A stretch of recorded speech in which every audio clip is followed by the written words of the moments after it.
स्वागत है आप सभी का आपके अपने चैनल स्टडी फॉर विन में। सभी को मेरा प्यार भरा नमस्कार। अगर आप कर रहे हैं सी टेट और लिखित परीक्षा की तैयारी तो स्टडी फॉर विन है सभी चैनल्स पे भारी। यूपी टेट 2018 के बाद अब आपके अपने चैनल स्टडी फॉर विन पर सी टेट और लिखित परीक्षा की संपूर्ण सिलेबस वाइज तैयारी शुरू हो गई है। तो जिन्होंने भी अभी तक स्टडी फॉर विन को सब्सक्राइब नहीं किया है, चैनल को सब्सक्राइब कर लें और बेल आइकन को यानी घंटी के निशान को भी दबा दें, जिससे आपको वीडियोस के नोटिफिकेशन मिलने लगे। आज की इस वीडियो में हम बात करेंगे सामान्य हिंदी के कुछ बहुत ही महत्वपूर्ण प्रश्नों की, जो होंगे आपके व्याकरण से संबंधित। तो वीडियो आपके लिए होने वाली है बहुत ही इम्पॉर्टेंट।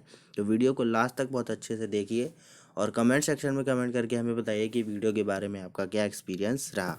और इसी तरीके के शानदार नोट्स के लिए आप जो नंबर देख रहे हैं स्क्रीन पे 9496369356, इस पर आप व्हाट्सएप कर सकते हैं और इसी तरीके के स्पेशल नोट्स और स्पेशल पीडीएफ प्राप्त कर सकते हैं। तो बिना कोई देरी के चलते हैं सीधे अपने क्वेश्चंस पर और देखते हैं इस वीडियो का पहला प्रश्न। पहला प्रश्न है आपका, एक वचन वाला वाक्य है। इन चारों में से आपको बताना है कि एक वचन वाला वाक्य क्या है। और ये आपके जो क्वेश्चंस आएंगे ये आपका एक तरीके का मॉक टेस्ट है। इसमें आपको आपका अपना परीक्षण खुद करना है कि आपको कितने क्वेश्चंस आपके सही हुए, और कमेंट सेक्शन में आपको बताना है कि आपका क्या अनुभव रहा, कितने क्वेश्चंस आपके सही हुए। तो पहले प्रश्न का आंसर बताइए क्या होगा। एक वचन वाला वाक्य इन चारों में से क्या है।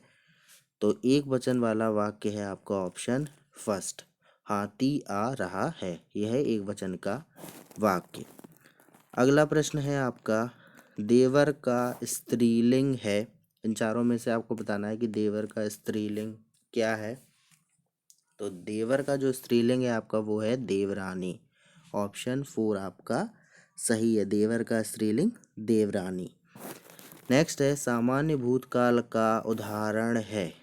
चारों में से जो सही ऑप्शन है वो बताइए कि कौन सा सामान्य भूतकाल का उदाहरण है। तो सही है आपका ऑप्शन फर्स्ट, समय बीत गया। यह है सामान्य भूतकाल। किस शब्द में हार प्रत्यय नहीं है। जिसमें हार प्रत्यय नहीं है वो शब्द आपको बताना है। तो वो शब्द है आपका लोहार। Option first. हम उपसर्ग का अर्थ है। इन चारों में से जो हम उपसर्ग है उसका अर्थ आपको बताना है कि क्या है। तो उसका अर्थ, सही अर्थ है आपका साथ साथ। Option first. नेक्स्ट क्वेश्चन है, निम्न में से सही जोड़ा नहीं है। जो सही जोड़ नहीं है इन चारों में से वो सही आंसर आपको बताना है कि कौन सा जोड़ा सही नहीं है। तो जो सही जोड़ा नहीं है वो है आपका ऑप्शन 4, आलोक और प्रकाश। बाकी सब क्या है, बाकी सब एक दूसरे के विलोम हैं। हर्ष विषाद सुलभ दुर्लभ कनिष्ठ ज्येष्ठ। आलोक और प्रकाश का मतलब ये क्या है, ये पर्यायवाची हैं, समानार्थी हैं। कुंज शब्द पर्यायवाची है। इन चारों में से कुंज शब्द किसका पर्यायवाची है। तो कुंज शब्द आपका पर्यायवाची है झोपड़ी का। Option fourth. निम्न में से तद्भव शब्द को बताना है आपको कि इन चारों में से कौन सा तद्भव शब्द है। तो जो तद्भव शब्द है वो है आपका सच। Option fourth. सतसई शब्द कौन से समास का उदाहरण है, ये बताना है। इन चारों में से किसका उदाहरण है। तो सतसई शब्द है आपका द्विगु समास का उदाहरण। Option first. आशातीत शब्द में समास होगा। चारों में से जो सही है वो बताना है कौन सा समास होगा। सब तत्पुरुष समास के ही आपके जो है वो उदाहरण है। तो इसमें जो समास है आपका वो है अपादान तत्पुरुष। ऑप्शन 2। कभी शब्द का सही विच्छेद है। तो कभी शब्द का जो आपका सही विच्छेद है वो है आपका ऑप्शन फर्स्ट, कब प्लस ही, कभी। पूजनीय शब्द विशेषण किससे बना हुआ है।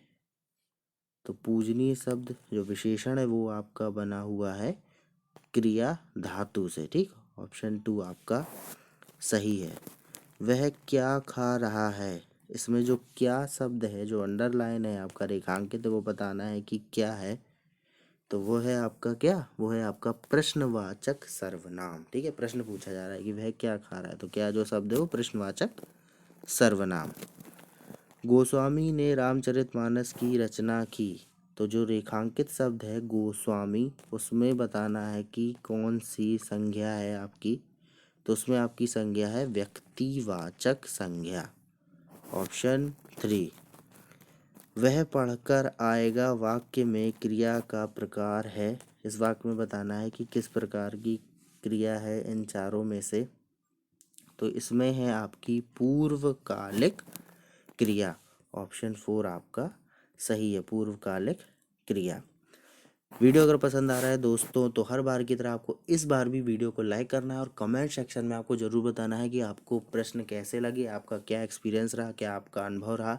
जितना ज़्यादा से ज़्यादा आप लाइक करेंगे उतना ज़्यादा से ज़्यादा मिलेगा हमें मोटिवेशन, हमें ये पता चलेगा कि हाँ हमारा काम, हमारी ये मेहनत आपको आ रही है पसंद। और ज़्यादा से ज़्यादा शेयर भी करिए जिससे और भी लोग इससे लाभ ले सकें। तो चलते हैं अपने अगले प्रश्न पे।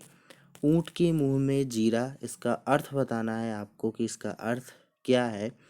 तो इसका जो अर्थ है वो है आपका आवश्यकता अधिक लेकिन पूर्ति बहुत कम, यानी आवश्यकता बहुत ज़्यादा की लेकिन पूर्ति बहुत ही कम है। तो ऑप्शन फर्स्ट आपका सही है।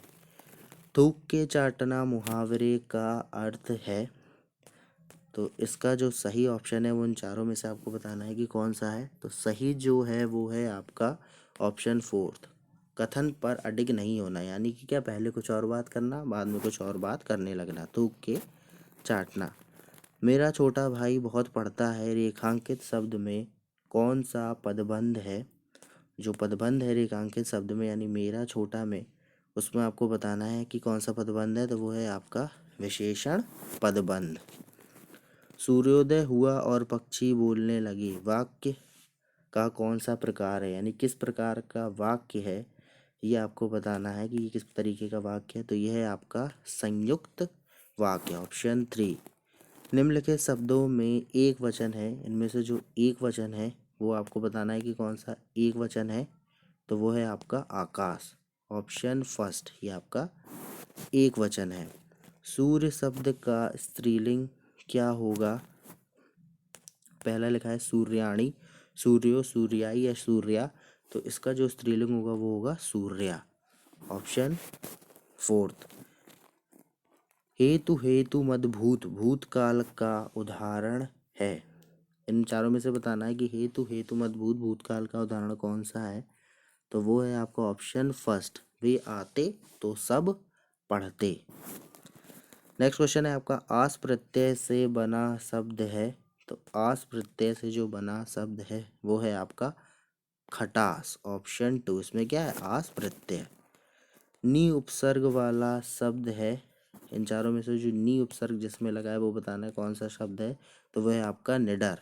ऑप्शन 2। ऐश्वर्य शब्द का विलोम होगा। तो ऐश्वर्य शब्द का आपका जो विलोम होगा वो होगा अनैश्वर्य। Option first.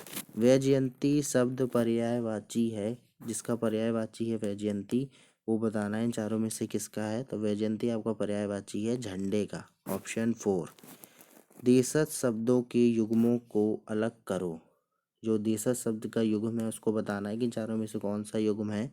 तो वो है आपका ऑप्शन 4 थप्पड़ पगड़ी। ये दोनों शब्द कैसे हैं देशज। विदेशी शब्द है, इसमें विदेशी शब्द बताना है कौन सा है। मरकटी, गाड़ी, इडली या हिंदी। तो इसमें विदेशी शब्द है आपका क्या हिंदी। ऑप्शन 4। मेरा मित्र राकेश बहुत अच्छा चित्रकार है। इस वाक्य में विधेय बताना है आपको कि इस वाक्य में विधेय क्या है। तो इस वाक्य में जो विधेय है वो है आपका ऑप्शन 3 बहुत अच्छा चित्रकार। तो ये थी दोस्तों आपके हिंदी से संबंधित आपके बहुत ही महत्वपूर्ण प्रश्नों का एक मॉक टेस्ट, जिसमें आपको अपना स्वयं का आकलन करना था प्रश्नों के उत्तर देके। आशा करता हूँ आपको ये वीडियो पसंद आया होगा। अगर वीडियो आपको आया है पसंद तो आप वीडियो को ज़्यादा से ज़्यादा करिए लाइक, और जिन्होंने अभी तक नहीं किया स्टडी फॉर विन को सब्सक्राइब, चैनल को सब्सक्राइब कर लें और बेल आइकन को कर लें प्रेस। और जो आपको नंबर बताया गया है 9496369356, इस पर व्हाट्सएप करना बिल्कुल भी मत भूलिए, क्योंकि इसी नंबर पर व्हाट्सएप करके आपको मिलेंगे इसी प्रकार के बेहतरीन स्पेशल शानदार नोट्स और स्पेशल पीडीएफ और वीडियो की टाइमिंग भी आप लोग याद रखिए, दोपहर में 1 बजे और रात में 9:30 बजे, ठीक है। इन 2 टाइमिंग पे आपको वीडियोस मिलते हैं जिसमें आपकी सीटेट और लिखित परीक्षा की सारी तैयारी कराई जाती है, और शाम को 7:30 बजे आपको लाइव क्लासेस भी प्रोवाइड की जा रही हैं, तो उन्हें भी देखिए। तो आज की वीडियो में दोस्तों इतना ही, कल फिर मिलते हैं एक नए मॉक टेस्ट के साथ जिसमें आप लोगों के लिए होंगे कुछ और महत्वपूर्ण प्रश्न। तब तक के लिए सभी को ऑल द बेस्ट, अपना ख्याल रखिए, स्वस्थ रहिए, वीडियोस को रेगुलरली देखते रहिए, और सभी को मेरा प्यार भरा नमस्कार और बहुत बहुत धन्यवाद इस वीडियो को देखने के लिए।